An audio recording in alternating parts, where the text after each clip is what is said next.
no Evangelho de João, capítulo 11. João, capítulo 11, ok? Evangelho de João, capítulo 11. Glória a Deus.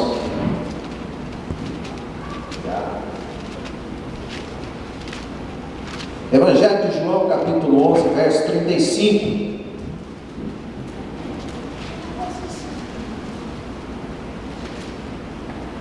Quem achou João 11, 35, diga: eu achei, pastor. Eu achei, pastor. Quem não achou, diga: espera aí, pastor. Amém, minha irmã.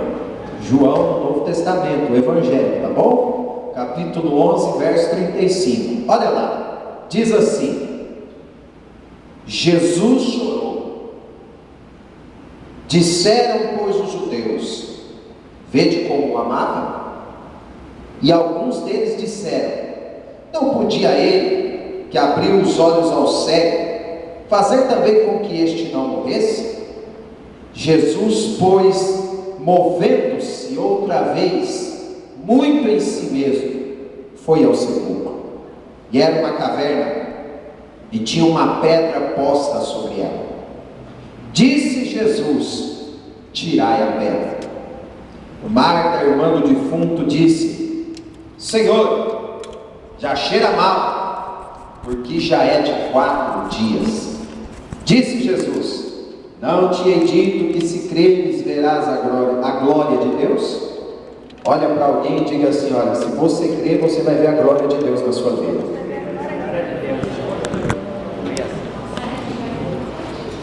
Tiraram, pois, a pedra, e Jesus, levantando os olhos para o céu, disse: Pai, graças te dou por me haveres ouvido.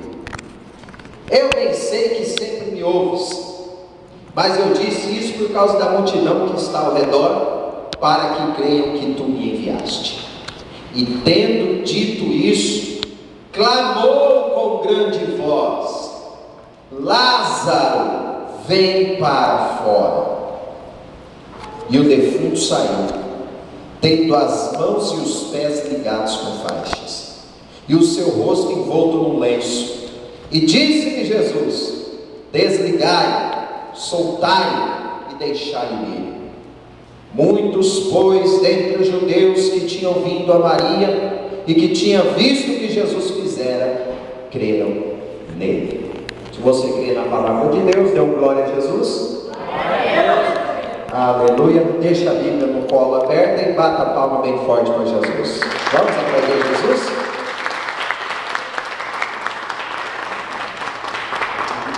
Deixa a sua Bíblia aberta em João 11.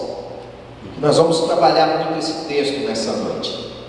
Esse relato da ressurreição de Lázaro é algo maravilhoso, é algo lindo, sobre a maneira que Jesus trabalha na vida do povo dele. E através desse texto nós vamos ter um exemplo muito poderoso para nós, porque Jesus, ele era Deus na sua personalidade divina, na sua pessoa como Filho de Deus, mas Jesus também era homem. Jesus tinha dentro de si o seu lado divino e o seu lado humano. Jesus, como Deus, cheio do Espírito Santo, operava milagres, operava sinais, mas como homem, estava também a viver e a sofrer as mesmas limitações, lutas e combates que nós vivemos e sofremos hoje. Tanto que a Bíblia mostra Jesus na sua humanidade. Jesus tem fome, Jesus tem sede, Jesus fica cansado, Jesus dorme, Jesus, ele expressa sentimentos que estavam associados à sua humanidade. Por isso que hoje Jesus vai ser o nosso exemplo sobre como enfrentar os momentos difíceis dessa vida. Porque do jeito que eu enfrento, você enfrenta, nós enfrentamos luta, Jesus também enfrentou. Do jeito que nós enfrentamos dificuldade, Jesus também enfrentou. Do jeito que você vive momentos difíceis, Jesus também viveu.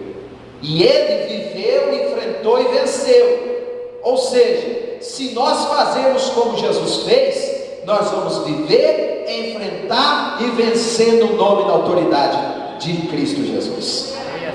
O verso 35 começa assim dizendo: Jesus chorou. Olha que coisa interessante, Jesus chorou. E hoje, nos nossos dias, a questão do choro é mal encarada. Muitas pessoas associam o que choro à fraqueza. Aí olham para as crianças, os menininhos, e o que é que fala para os rapazes, para as crianças do sexo masculino? Homem não chora. Você já ouviu isso? Do teu pai, de alguém? Para de chorar, menino, homem não chora. Não seja fraco. As pessoas associam muito essa questão do choro com fraqueza. Associam muito essa questão do choro com debilidade. Então muitos crentes dentro da igreja têm até às vezes vergonha de dizer que estão a chorar, porque algumas pessoas até dizem assim: ah, esse negócio de chorar é para quem não tem fé, é quem está com a fé muito abalada, é quem está muito fraco de fé. Porque as pessoas associam choro à fraqueza, associam choro à luta, associam choro a desânimo. Mas nós vemos aqui que até Jesus chorou. Até Jesus houve um momento na sua história que ele chorou. Então o que nós aprendemos aqui para começar? Preste bem atenção nisso. Existe lugar para o choro na vida do crente. Existe lugar para o choro na nossa vida. E nessa noite eu estou a pregar para alguém que você está enfrentando um tempo de choro. Nessa noite eu estou a pregar para alguém que está vivendo um tempo de lágrimas. Nessa noite eu estou a pregar para alguém que você está vivendo um tempo de lágrimas no seu casamento. Estou a pregar para alguém que está vivendo um tempo de lágrimas no ministério, um tempo de lágrimas por causa da vida financeira, um tempo de lágrimas por causa da vida espiritual, por causa da doença de um familiar, por causa talvez de um problema no meio da família, uma carência, uma necessidade, uma falta. E Deus fala contigo nessa noite: você não precisa ter vergonha, você não precisa fazer cara de durão ou de durona, fingir que está tudo bem, porque até Jesus chorou nessa terra. E o Jesus que chorou, ele te entende nessa noite. Ei, pai de família que está a passar luta, Jesus te entende quando você chora dentro de um banheiro. Ei, mulher, Jesus te entende quando você chora no silêncio do teu quarto.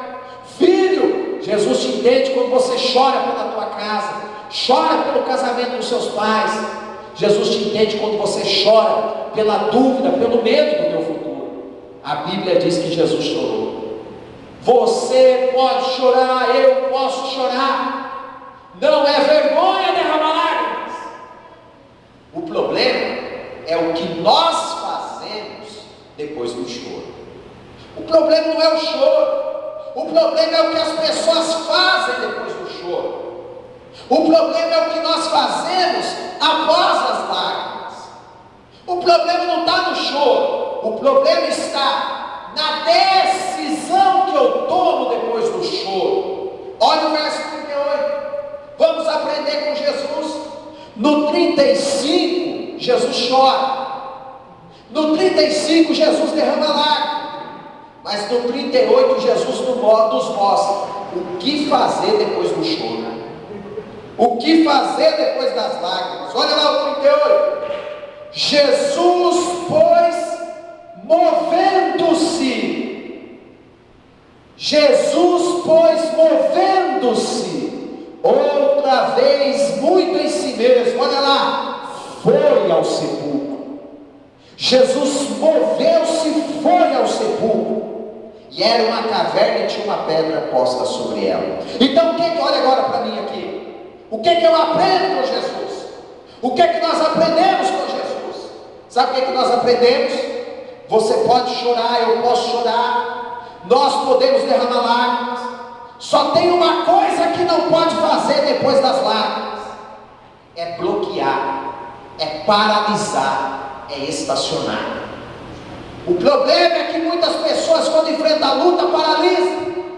Quando chora, bloqueia. Quando enfrenta momentos difíceis, estaciona. Quando derrama lágrimas, elas literalmente congelam. Jesus nos deu um exemplo. A Bíblia diz que no 35 ele chorou. Mas no 38, Jesus se movimenta e vai até o sepulcro. Sabe o que Deus quer falar contigo nessa noite? Você pode